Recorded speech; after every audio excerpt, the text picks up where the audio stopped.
Hola y bienvenidos a Personajes a través del tiempo.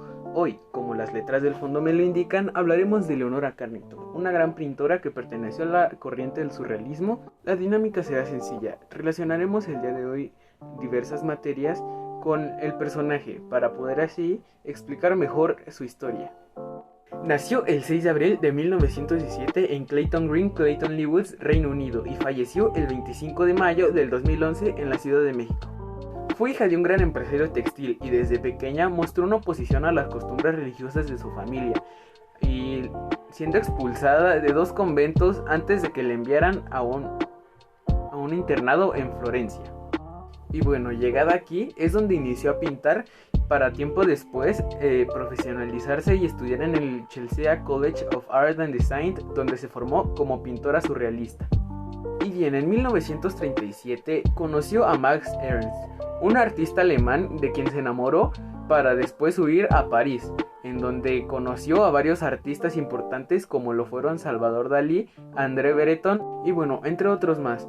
Para 1938 sus obras ya eran presentadas e inició la escritura de novelas y cuentos surrealistas, pero en 1941 lastimosamente Ernst fue cancelado en un campamento nazi, lo que llevó a Leonora a ir a España, pero tiempo después internada en un asilo luego de tener una crisis nerviosa. Posteriormente se movió hacia Lisboa en busca de Renato Leduc, con quien se casó para poder viajar a Nueva York. Aunque después de un año se divorció y se mudó a México, donde obtuvo la nacionalidad mexicana y se relacionó con varios autistas europeos, y volviéndose a casar con el fotógrafo húngaro Emerico Weist, con quien tuvo 2 hijos. Bueno, gracias a su trabajo, el gobierno mexicano reconoció su talento, por lo que en 1963 se le comisionó la realización de un mural que tituló El mundo mágico de los mayas, que estaré dejando la imagen por aquí. Su trabajo se reconoció rápidamente en la década de los 90, continuando con sus obras pictóricas y literarias, además de la escultura en bronce. Ahora vivió una grande cantidad de acontecimientos históricos como lo son el bombardeo de Londres de 1917, el fin de la Primera Guerra Mundial de 1918, el descubrimiento de la penicilina en 1928, la Gran Depresión en 1919, el inicio de la Segunda Guerra Mundial en 1939 y el fin de la Segunda Guerra Mundial en 1945.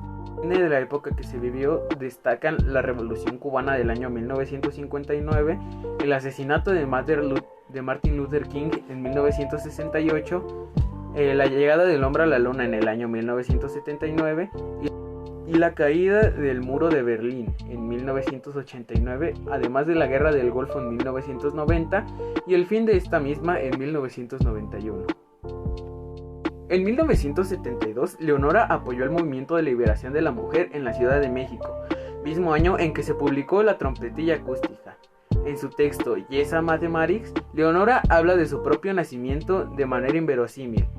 Sus padres brillaron por su ausencia. Leonora, en una de sus entrevistas, dijo que la mujer artista presenta muchos obstáculos y que no es muy fácil superarlos. Tras su muerte, dejó un legado de arte surrealista y de apoyo al feminismo. Y bien, para relación con la química, a su vez en el siglo XX avanzó con grandes descubrimientos de los elementos faltantes de la tabla periódica, la manipulación del uranio para fines bélicos y el descubrimiento de la insulina y penicilina, además de establecer las bases de la química para el siglo XXI. Bueno, Leonora Carrington perteneció a la corriente artística del surrealismo, que consistía en un movimiento internacional que tuvo lugar en París y que abarcó los problemas de pensamiento y expresión en todas sus formas. Bueno, la promoción del deporte llegó a México en 1917, la fecha de nacimiento de Leonora Carrington, gracias a la educación militar, y en el año 1923 se creó la Escuela de Educación Física y Dirección General de Educación Física. En el año en el que nació, era muy practicado el fútbol. En el 1920 el baloncesto, en 1930 el béisbol, en 1935 el automovilismo y en 1940 el fútbol americano, en 1960 el bádminton y en 1970 el hockey de hierba, patinaje artístico, rugby. Bien, para cerrar les estaré dejando al final de esto el texto traducido al inglés.